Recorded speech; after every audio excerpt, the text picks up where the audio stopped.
Aujourd'hui, on revient sur ce jouet, Transformers Barricade, tiré du premier film de Michael Bay, n'est-ce pas, que j'ai repeint partiellement.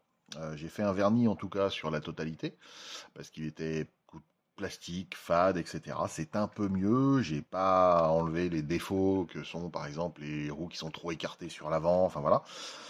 Toujours est-il que je vais vous montrer un peu ce que ça peut donner quand on fait une peinture un peu plus sympa. Vous voyez, rien qu'au niveau des feux arrière, au niveau de certains détails, et surtout, autant en mode véhicule, ça se voit finalement assez peu, parce qu'il était relativement bien fait. Vous voyez, donc j'ai pas changé les inscriptions, ni les décals, enfin ni la, voilà, la déco. J'ai absolument rien changé là-dessus. Par contre, il a fallu quand même refaire quelques détails en dessous, donc ce que j'avais montré quand je vous avais présenté ma version de barricade années 70. Et là, il y a beaucoup de détails en fait sur le moule, mais qui ne sont pas mis en valeur quand on le met en robot. Ça fait tout fade. Ce que je vais faire, c'est que je reviens après l'avoir transformé pour vous montrer ça. À tout de suite. Me revoilà avec Barricade donc transformé, c'est la version Human Alliance qui est la plus proche de l'échelle 1.24-1.25. C'est pour ça aussi que je l'ai pris, pour avoir un Barricade plus ou moins à la même échelle que la maquette Barricade 70 que j'ai fait.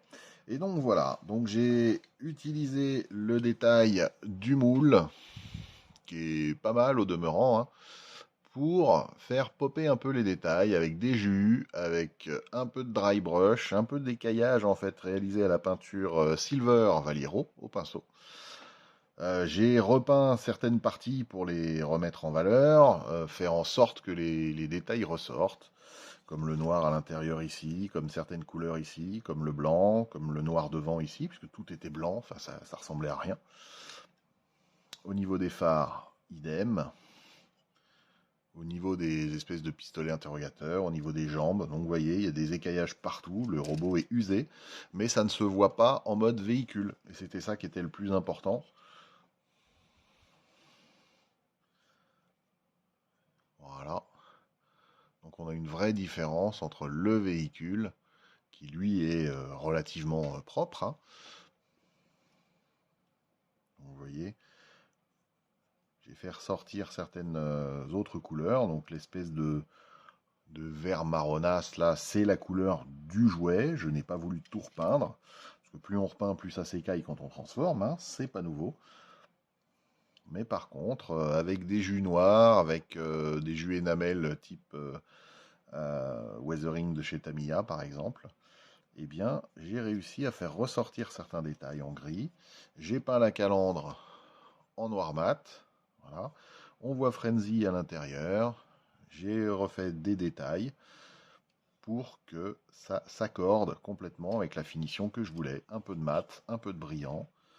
On voit au niveau de la main également, voilà, que j'ai repris pas mal de couleurs métalliques. Donc j'ai utilisé du dark metal, du light metal, du gun metal.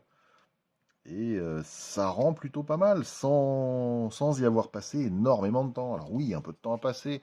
En tout, sur un projet comme ça, c'est un minimum d'une dizaine d'heures, hein, minimum. Mais il faut avouer que le jouet maintenant est quand même beaucoup mieux que ce qu'il était avant.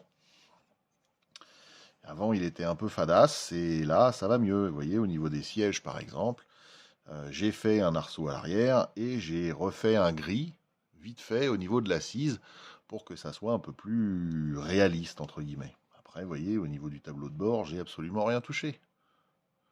Voilà. Ça reste aussi un aspect jouet. Ce qui est intéressant, c'est ça. Mais là, c'est un aspect jouet un peu plus sympa. Voilà. Donc il a toujours une aussi sale gueule, hein. Je veux dire, ça, je ne la changerai pas. Je trouve que ça lui va bien. Et voilà, dites-moi ce que vous en pensez. Moi, je trouve que c'est une bonne addition sur mes Transformers de cette échelle-là. Et puis, moi, je vous dis à très bientôt pour un nouveau custom. Ciao, ciao!